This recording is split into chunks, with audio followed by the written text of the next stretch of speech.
Muy, pero muy buenas tardes, queridos amigos y amigas de FM Signos. Sergio, ¿qué tal? ¿Cómo estás? ¿Qué tal? Buenas tardes, queridos oyentes. Hoy, 24 de agosto, dando comienzo a un nuevo programa de Abrazando Distritos en FM Signos. Le damos, como siempre, las gracias a Erika, que nos da el aguante, ¿no? Que nos ayuda, a Juan, que nos opera, y a Marcelo. Y a los oyentes que nos escuchan. Bueno, eso desde ya.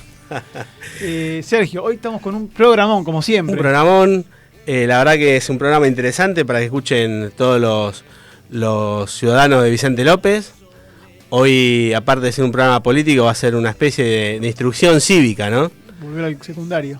Un poco de volver al secundario y algo que es interesante para que todos los habitantes de Vicente López, bueno, estén al tanto y se informen, ¿no? Sí, tiene que ver con derechos del ciudadano de Vicente López que tal vez podrían estar defendidos de mejor manera. O más legitimada, que ahora vamos a hablar un poquito más en detalle. Así es, y para eso estamos con el ingeniero Carlos Roberto, que es candidato a defensor del pueblo en Vicente López. ¿Qué tal, Carlos? ¿Cómo le va? ¿Qué tal? Muy buenas tardes a ustedes, a los oyentes, y gracias por la invitación. Bueno, Carlos, es un honor que estés acá con nosotros. Como siempre te agradecemos que hayas venido personalmente, que te tomaste el tiempo para venir acá, que la nota por acá es más rica que por teléfono, ¿no es así, Sergio? Así es. Para una especie de introducción y para que la gente esté al tanto, para el que esté escuchando esté al tanto, si usted nos puede explicar a la gente qué es la Defensoría del Pueblo. Bueno, la Defensoría del Pueblo es una institución que en el mundo, bueno, fue creada, el primer país que la tuvo fue Suecia, se le llamaba el Ombudsman. Después en la Argentina, bueno, la ciudad de Buenos Aires fue una de la primera que tuvo un defensor, un ombudsman, en aquel momento se le decía ombudsman, que fue el escribano Antonio Cartañá, y en realidad su rol es, digamos, es una institución que es nombrada generalmente por los cuerpos legislativos, aunque hay otras experiencias en algunas ciudades de la Argentina de voto directo de los ciudadanos. En el caso de Vicente López se creó en fines de 1997 con el objetivo de defender los derechos de los vecinos en base al cumplimiento de las normas vigentes, tanto municipales, provinciales como nacionales. Y bueno, hay 9 municipios de la provincia de Buenos Aires que tienen esa institución. Vicente López fue el segundo, el primero por ordenanza, y en la zona norte es el único que tiene esa institución. La particularidad de Vicente López es que la propuesta de candidatos para ocupar ese cargo lo deben hacer las entidades inscritas en municipio como entidades de bien público, a diferencia de otros lugares donde los mismos legisladores proponen los candidatos. Correcto. Claro. Eso le da alguna participación a la sociedad, tenía esa lógica un poquito diluida porque no hay difusión pública, claro, de que se inicia un proceso de designación, quiénes son los candidatos, para que las mismas entidades sepan que tienen el derecho de hacerlo, porque hay más de 400 entidades. A mí me apoyan 7 entidades que están inscritas en el municipio, más allá de personalidades y vecinos y otras entidades que no tienen ese requisito, ¿no? Lo bueno hubiera sido, difusión pública, y las entidades que me proponen, lo que están proponiendo, que ya se hizo cuando se eligió el doctor Costela o cuando se eligió la actual defensora, es una reunión donde cada candidato pueda exponer, su currículum, su historia, sus antecedentes, y por otro lado sus propuestas, ¿no? Que cada uno le dará un perfil distinto de acuerdo a la personalidad de cada uno, los temas que más me interesan. Así que sería la posibilidad, y si esto tuviera acceso al público, al periodismo, le daría por lo menos instalar un debate en la sociedad para que mucha gente más se entere de la institución, porque... Clarísimo. Claro. Ahora, para la gente que no conoce, ¿quién es Carlos Roberto? Bueno, Carlos Roberto primero es un vecino de Vicente López desde mi nacimiento. Uh-huh. Mi familia se vino a vivir a Vicente López en 1940. Uh-huh. Así que nací, me crié y estudié parte en Vicente López. El título de ingeniero lo hice en la Universidad Tecnológica Nacional. El de ingeniería electrónica y Y después, bueno, me ha tocado ser concejal en tres oportunidades. En el 2001 fui electo, en el 2007 fui electo y en el 2011 fui electo por el Partido Socialista, que es el único partido por el cual milité y milito en la actualidad. Fui secretario general del Partido en el Orden Nacional durante 4 años. Y bueno, y después que dejé la concejalía, yo había trabajado en el PAMI, así que volví a mi puesto de trabajo en el PAMI como empleado administrativo hasta que me jubilé. Y bueno, y siempre me interesó los problemas de Vicente López porque, bueno, conozco a Vicente López primero como vecino, como estudiante y como habitante.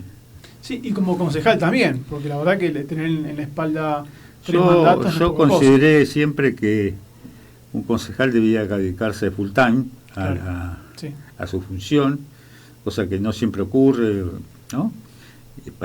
Para mí siempre fue así. Yo, inclusive cuando trabajaba en el PAMI, tenía el derecho de poder haber seguido con el cargo en el PAMI y ser concejal. Decidí pedir licencia en el PAMI porque me parecía que no podía cumplir la doble función, porque no me daba el tiempo. Claro. Así que para mí era full time. Y bueno, y eso me llevó a vivenciar los problemas de Vicente López, hablando con los vecinos. Me tocó, bueno, la famosa inundación del 2013, donde, sobre todo en el oeste del municipio, darle una mano a los vecinos, colaborar y bueno, y siempre pensando en el vecino y en el diálogo. Yo siempre fui partidario del diálogo con otros concejales, más allá de las diferencias políticas que podíamos tener o diferencias de visión de la realidad, pero siempre tratando de llegar a un acuerdo y legislar lo mejor para el vecino y siempre defendiendo al vecino, ¿no? Mi rol era ese. Claro. Carlos, volviendo un poco a la institución, ¿no? Defensoría del Pueblo, ¿qué tipo de causas o derechos defiende la Defensoría o el Defensor del Pueblo? Mira, básicamente es el cumplimiento de las normas, o sea, muchas normas, en general hay muchas normas legales, algunas se cumplen, otras no se cumplen, pero que se cumplan, que a los vecinos que hacen un reclamo o plantean una consulta se tengan respuesta en el menor tiempo posible, tratar de ser una especie de mediador también entre los funcionarios y los vecinos, y dar opinión. Para mí el defensor del pueblo ante un conflicto, lo ideal es los conflictos resolverlos, pero si no se pueden resolver o porque bueno a veces no se están dadas las condiciones, por lo menos expresar su opinión, que decir bueno si el reclamo es legítimo, si qué es lo que se puede hacer, si hay una norma que modificar. Entonces ese es para mí el rol del defensor del pueblo y después bueno, obviamente en 1997 los municipios tenían un rol en aquella época que hoy los municipios tienen un rol mucho más activo en los conflictos de la sociedad, ¿no? Aquel momento era, bueno, el alumbrado, la barrido, la limpieza, la recolección de residuos, la iluminación de las calles. Hoy están involucrados en la educación, en la salud, en la seguridad. Entonces creemos que es una faceta en las cuestiones ambientales que por ahí en 1997 ni se planteaban y hoy es una de las problemáticas más importantes. Y por otro lado, en la defensa del patrimonio de la ciudad, ¿no? Donde hay una norma de la cual yo soy autor, la norma de protección del patrimonio histórico, es una ordenanza de un proyecto que presenté yo cuando era un solo concejal, y logré que se aprobara por unanimidad, lo cual nos llevó unos cuantos años. Bueno, eso habla del diálogo que decíamos hace un ratito. Claro, en el 2004 no lo logramos sacar y en el 2010, con el intendente Enrique García, bueno, logramos convencer lo que era bueno para el municipio. Y logramos llegar al consenso necesario, a pesar de que no se aplicó como nosotros habíamos pensado, que es que una propiedad histórica que tiene valor histórico sea declarada patrimonio, con lo cual se protege su estructura. En algunos casos se ha logrado, en muchos casos no, y eso lleva a que ante la venta viene un inversor y a veces destruye la propiedad, ¿no? Hay algunos casos paradigmáticos como la Quinta San Roque. Hay unas cuenas de Corrientes en Olivos, que ahora la han vendido, todavía está intacta, a pesar del deterioro del tiempo, y tenemos la esperanza de que se pueda hacer un proyecto que conserve la estructura, que pueda ser habitada, que pueda haber un comercio, pero que la estructura no se modifique porque es parte de la historia de Olivos, básicamente, y de Vicente López, ¿no?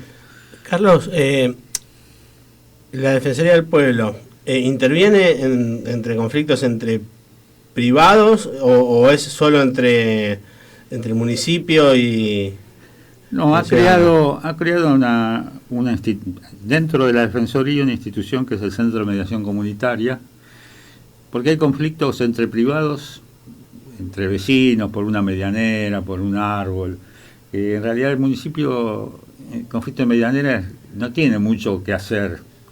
Entonces se creó un centro de mediación comunitaria donde se capacitan los mediadores, que lo hacen ad honorem, y ellos pueden hacer una especie de mediación, no en lo que se conoce como una mediación ante la justicia, pero sí entre vecinos, y pueden resolver pequeños conflictos que no hay otro ámbito como resolverlos, que se resuelven con el diálogo, con el consenso. Bueno, después si no hay acuerdo, cada vecino tendrá el derecho de ir a la justicia, pero yo creo que es un mecanismo que ha sido útil.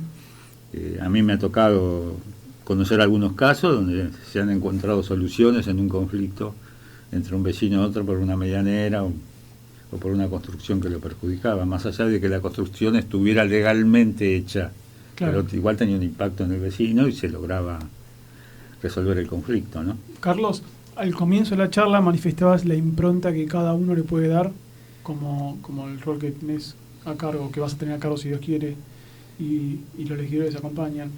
¿Cuál es la impronta que vos le querés dar al Estado que vas a tener? Es una impronta que tiene que ver con la participación de los vecinos, más allá del reclamo, ¿no? Porque a veces se toman medidas o decisiones que tienen una afectación al vecino, y el vecino a veces no tiene un ámbito donde plantear su visión, su capacidad por conocer el tema, porque lo vive, crear un ámbito donde, no solamente se lo escuche, sino que también pueda ser parte de plantear una solución o encontrarle una salida al conflicto. Y crear distintos mecanismos donde, o grupos de vecinos que asesoren determinados temas. Hay lo que se llaman derechos de tercera generación, que tienen que ver con el medio ambiente, que tienen que ver con el patrimonio, que cultural, natural. Y por otro lado, yo he militado muchos años en la cuestión de los derechos humanos, y creo que uno de las valencias que tiene el municipio, que no tiene un área que tenga que ver con la defensa de los derechos humanos, no solamente lo que se conoce como la defensa de los derechos humanos histórica, de la memoria histórica, sino de los derechos humanos de hoy, que tiene que ver con la vivienda, la salud, la educación. Y yo creo que el perfil que yo pienso en ver en qué temas se puede ir creando con conciencia fundamentalmente, y fundamentalmente en el diálogo. O sea, básicamente en el diálogo y en la difusión. La Defensoría está ubicada en Olivos, y a veces en otros barrios tienen dificultades para acceder, por llegar, por cuestiones de transporte. Y el primer defensor, que fue el doctor Costella, atendía algunos días en las delegaciones municipales, ¿no? Como acercarle la Defensoría. Claro. Hoy se hace mucho por la virtualidad, sí, pero yo creo que la virtualidad es importante porque facilita, pero no hay mejor cosa que el vecino pueda hablar con el funcionario en forma personal, presencial. Por eso yo soy partidario de la presencialidad, y por eso me parece muy bien estar acá en el estudio y vemos las cosas. Clarísimo. Que no es lo mismo que por teléfono. Claro, sí, que es más cómodo, pero no necesariamente es más cómodo, a veces facilita las cosas, pero la charla de otra manera, el ida y vuelta persona a persona no tiene reemplazo, ¿no? Claro. Carlos, uno de los principales problemas que está teniendo hoy el partido Vicente López es las excepciones inmobiliarias. Sí. ¿Cómo actúa la Defensoría del Pueblo en ese caso? Y el Defensor del Pueblo, inclusive, hubo algunos casos donde actuó. Primero, si el municipio aprueba una norma, como es una ordenanza, y el defensor tiene que respetar, porque eso no es su rol, ¿no? No es un tribunal de alzada de una ordenanza municipal, ¿no? La ordenanza municipal la vota el Consejo Deliberante, la aprueba el intendente y rige. Claro. Pero sí puede ayudar a que los vecinos que se enteren de las cuestiones y que tengan la posibilidad de ser escuchados por otra persona que no es el funcionario que tomó la decisión, y tratar de encontrar la solución al problema o tratar de atenuar el impacto que esa excepción. Yo, cuando me tocó ser concejal, uno de los temas que yo siempre defendía era que si había que estudiar una norma particular, bueno, que tenían que consultarse a los vecinos linderos. Por ejemplo, Vicente López no tiene ni un mecanismo de régimen de audiencias públicas. Siendo concejal presenté el proyecto, el entonces defensor también presentó un proyecto. Tuvimos a muy poco de aprobar una norma, cosa que tiene la Ciudad de Buenos Aires, que tiene Morón, un régimen donde se consulta a los vecinos, no vinculante, pero por lo menos hay un ámbito institucional, y yo espero que, bueno, si me toca ser defensor, trataré de que el Consejo Deliberante pueda aprobar eso, un régimen de audiencias públicas, un acceso a la información para los vecinos, que a veces le cuesta mucho al vecino, se va enterando con los hechos consumados, ¿no? Sí, claro. Y piden informe, mandan una nota y el municipio no contesta, los funcionarios no lo reciben y a veces la gente se cansa, ¿no? Clarísimo. Y nadie va a la justicia porque eso cuesta plata. Carlos, te hago una consulta. ¿Qué tiempo dura el mandato de un ombudsman, como se decía antes, defensor del pueblo? No, la ordenanza establece un plazo de 5 años, con la posibilidad de una reelección, y inclusive en su momento cuando se aprobó la ordenanza, que sigue vigente, se puso que el defensor, una vez que dejaba el cargo, por 3 años no podía ocupar ningún cargo a nivel municipal. Eso estaba hecho para que ningún defensor usara el cargo de defensor del pueblo para posicionarse políticamente como una manera de que no fuera una escalera, ¿no? Tal cual. Una escalera.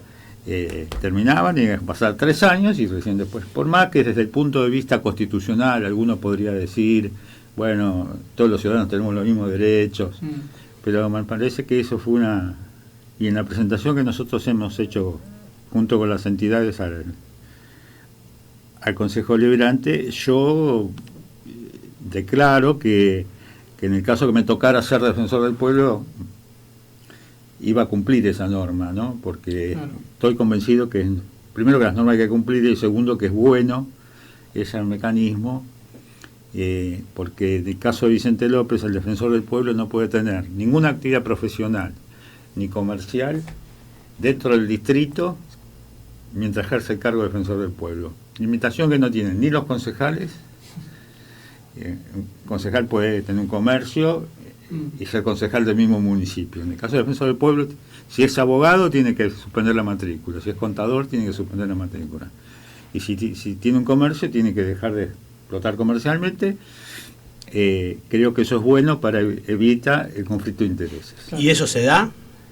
¿Se ha dado? ¿Se cumple? ¿O? Sí, en los 2 casos se ha dado. Han suspendido la matrícula, son abogados, en los casos los 2 eran abogados, y suspendieron la matrícula durante el tiempo que ejercen, y el doctor Costela, digamos, no volvió nunca a ejercer función pública después de haber terminado su mandato, ¿no? Carlos, hoy el vecino que tiene un reclamo, una queja, ¿dónde está físicamente el...? Está en la calle Córdoba y Pelliza, en la localidad de Olivos. Repetimos de vuelta la dirección una vez más por las dudas. Córdoba y Pelliza, en la esquina, justo donde están los tribunales de faltas, en el mismo edificio donde están los tribunales de faltas, que aquel vecino que en infracción de tránsito lo conoce. Así que en el segundo piso, desde que se creó la Defensoría, está en ese lugar. Es una de las pocas instituciones del municipio que no tienen una sede propia, en el sentido de decir exclusiva, ¿no? Claro. Está ahí, comparte con el juez de falta, pero funciona perfectamente en ese lugar. A diferencia de otras defensorías del pueblo, como en el caso de la provincia de Buenos Aires, que tiene un enorme presupuesto, tiene un edificio 3 pisos, acá tiene medio piso, tiene un presupuesto ínfimo, que el 95% se gasta en el personal, O sea que tampoco es una institución que genera un enorme gasto y depende del presupuesto del Ejecutivo Municipal, ¿no? Acá, bueno, como estamos haciendo un servicio a la comunidad y estamos preparados para todo, tenemos la dirección exacta de la Defensoría del Pueblo, que es Pelliza 1401, segundo piso, en Olivo.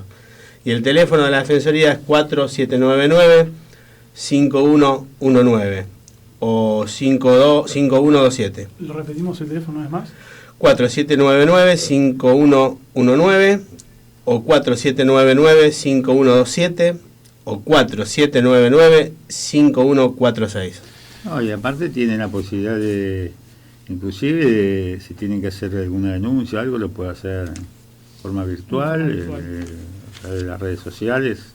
La Defensoría del Pueblo de Vicente López está en Facebook, en Instagram, o sea que tiene todos los mecanismos de accesibilidad y no hace falta ir personalmente, se puede hacer por correo electrónico. Clarísimo. Carlos, ¿cuándo son las elecciones? La elección del Defensor del Pueblo, sí. Bueno, el procedimiento de este año se inició el 1 de junio, o sea, hubo un plazo hasta el 30 de junio para presentar candidaturas. La ordenanza establece un plazo de 150 días desde el momento de la convocatoria hasta la fecha que tiene, el tiempo que tiene el Consejo Deliberante. Es un plazo máximo.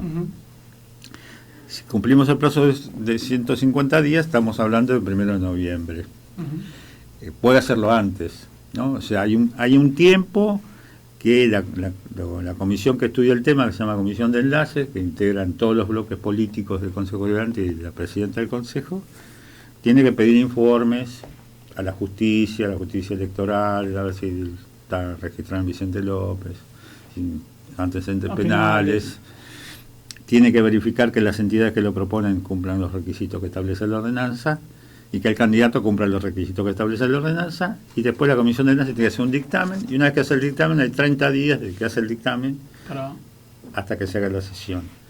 Así que este año, bueno, se superpone, cosa que nosotros habíamos advertido el año pasado, que en el 2023, como un año electoral, era un poco más complicado.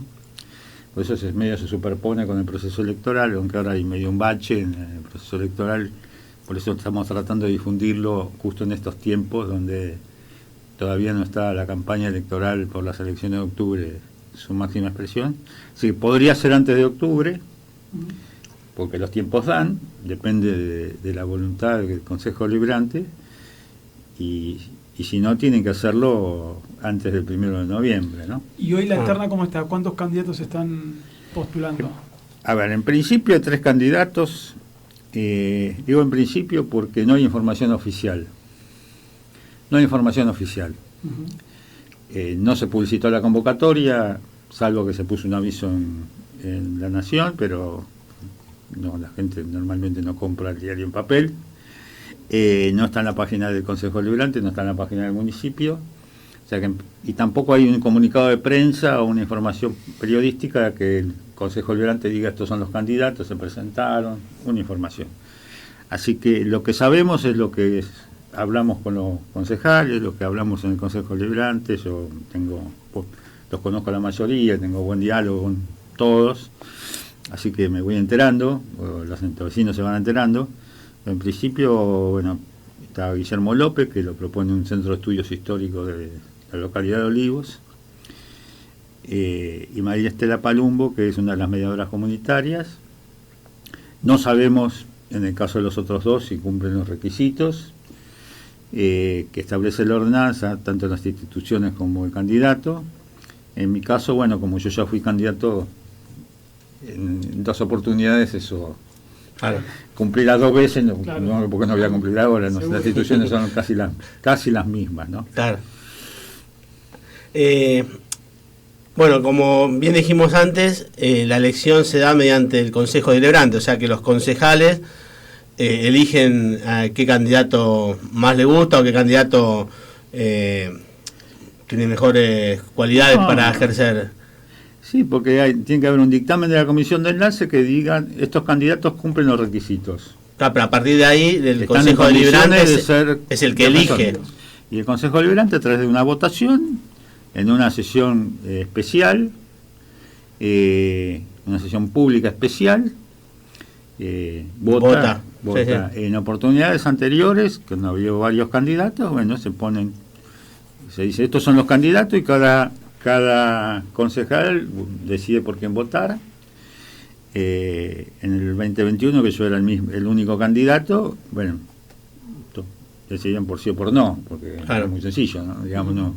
En otras oportunidades ha habido varios, entonces unos votan por uno, otros votan por otro. Claro. Y hubo un caso en el 2008 donde ningún candidato obtuvo los votos, los 2/3, sí tuvo votos, pero no llegó a los 16, y se hizo una nueva convocatoria, que es lo que pasó en el 2021 y en el 2022, ¿no? Claro. Ahora, hay un mínimo de votos que tiene que tener el candidato para Sí, ser elegido. Es una mayoría especial, casi en la normativa municipal es una de las pocas mayorías especiales que requiere que haya una ordenanza que diga que para tomar una decisión hace falta una mayoría de 2/3 de los integrantes, ni siquiera de los presentes. Cosa que generalmente en el Consejo Deliberante todo se aprueba por mayoría simple. O sea, que dificulta un poquito más, porque tiene que estar presente. No alcanza. Claro, sí, vos vas a tener los 2/3 de los presentes, pero no tener los 2/3. Claro. En general, en el Consejo Deliberante de Vicente López, muchas veces están los 24 concejales sentados, ¿no? No es como pasa en diputados, que faltan mucho. Bueno, en general, Vicente López, bueno, lo que yo conozco, porque yo sigo participando, siendo como vecino a las sesiones. Y en el caso que son públicas, además. En el caso que haya una igualdad de votos entre los candidatos, por ahora van a ser 3 o 4 candidatos, ¿qué pasaría? Y es difícil que haya dos que tengan más de 16. Claro, por eso. No hay manera. No hay manera, no hay posibilidad de empate, porque 16 votos va a tener uno solo. Claro, porque justamente son 2/3 partes. Porque son las 2/3 partes, o sea que al otro le queda una tercera parte. Claro. Así que si hay empate, que decir que nadie llegó a los 2/3. Seguro. Nosotros desde acá, obviamente, conocemos el prestigio que tiene Carlos y apoyamos la candidatura de Carlos. Obviamente sí, lo conocemos, lo hemos conocido en el río, en el arroyo. En el arroyo Rayo. Sí, bueno, les agradezco. La verdad que en las 3 veces me han acompañado, aparte de las entidades que formalmente me acompañan, y las otras que medio informalmente, algunas que no son de Vicente López, ¿no? O sea, que yo conozco a lo largo de tantos años de estar en los problemas vecinales y ambientales y urbanísticos, pero me han apoyado personalidades como Adolfo Pérez Esquivel, que bueno, no hace falta decir quién es, ¿no? Clarísimo. O Margarita Larrañé, que es una historiadora de Vicente López, en su momento Cristina Mirabelli, o sea, personas que me conocen a mí desde mucho tiempo, y después cientos de vecinos. Cada presentación que hemos hecho, más de 100 vecinos que ponen su firma, que es algo que no es necesario, pero bueno, demuestra, y la verdad que uno se siente halagado porque, bueno, quiere decir que algo hizo por los vecinos, ¿no? Claro.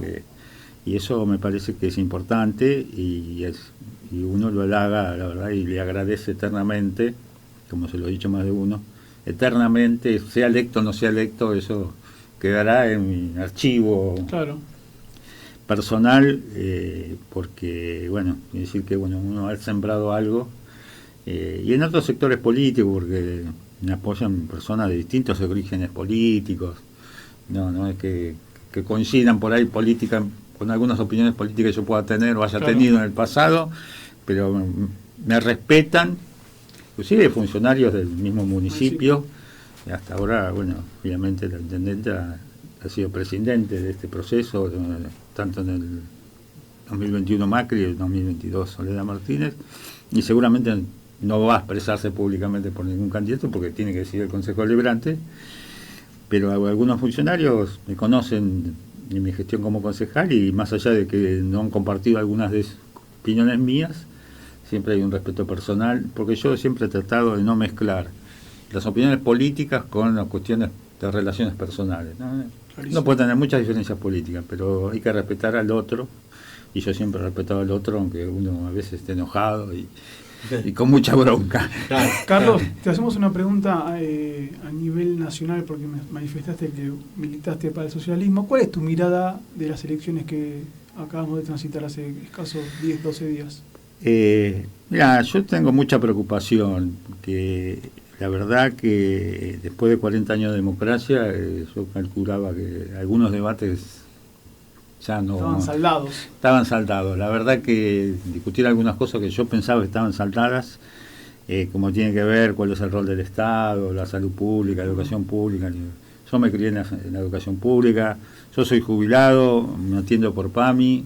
Yo personalmente, bueno, quiero a PAMI porque trabajé en PAMI, pero considero que es una obra social de excelencia, más allá de todas las dificultades que pueda haber.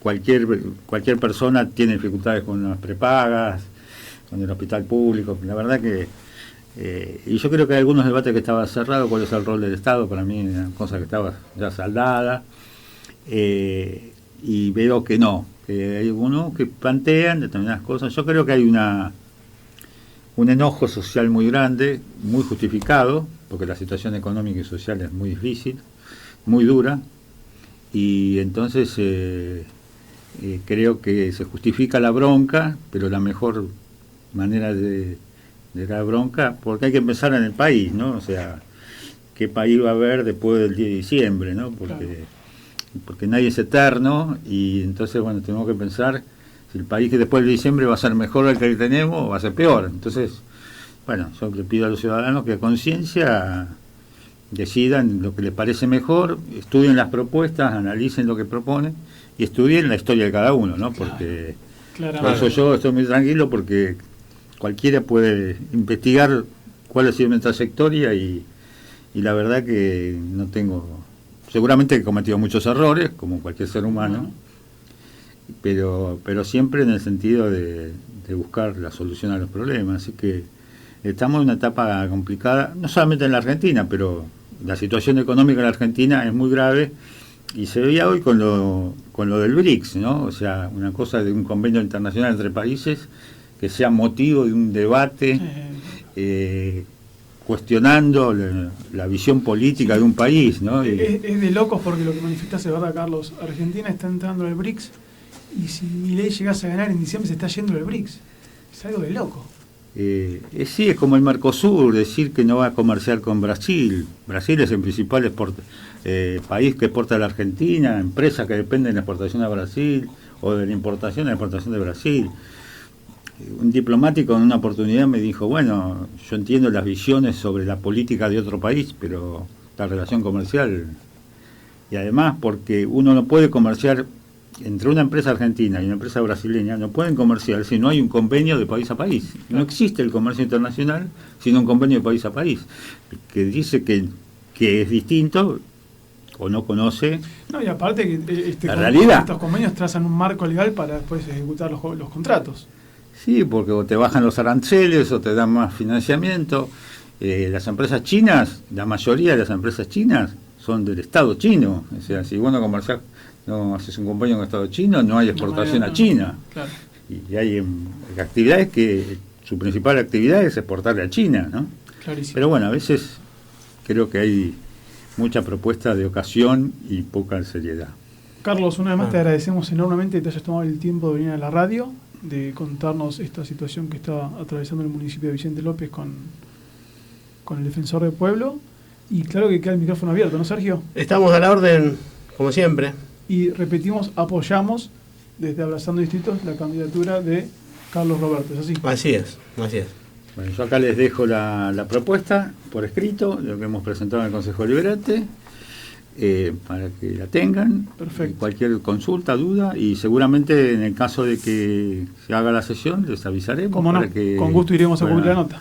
Para que estén presentes, y lo mismo que lo vamos a hacer público a través de las redes, y nosotros nos dejamos con las redes, a través de las redes vamos a informar el día que se haga la sesión, cosa que seguramente el Consejo Deliberante no va a informar, pero nosotros nos vamos a ocupar de informar. ¿Querés nombrar cuáles son las redes? ¿Te acordás? Bueno, las redes, aparte de la personal, la mía, después hay Movida Ambiental, Manzana 41, que son de Facebook y de Instagram, que son las dos, digamos, que son en realidad agrupaciones de vecinos con los cuales venimos trabajando, porque además yo, a través de representantes de una agrupación vecinal, que es la Intervecinal de Puerto Olivos, participo de la mesa de gestión ambiental que creó el municipio, así que ahí discutimos, claro, y tenemos la relación con todos esos que me acompañan y son en realidad los que me han ofrecido y me han impulsado como candidato. No es un proyecto personal ni partidario, sino es un proyecto, más allá de que yo reivindico mi participación política, pero no es un proyecto partidario ni personal, es un proyecto de la comunidad. Bien. Bueno, muy bien. Carlos, una vez más queda el micrófono abierto, y si te parece, Sergio, vamos con un poco de buena música. Así es, vamos con una buena música. Estamos despidiendo al ingeniero Carlos Roberto.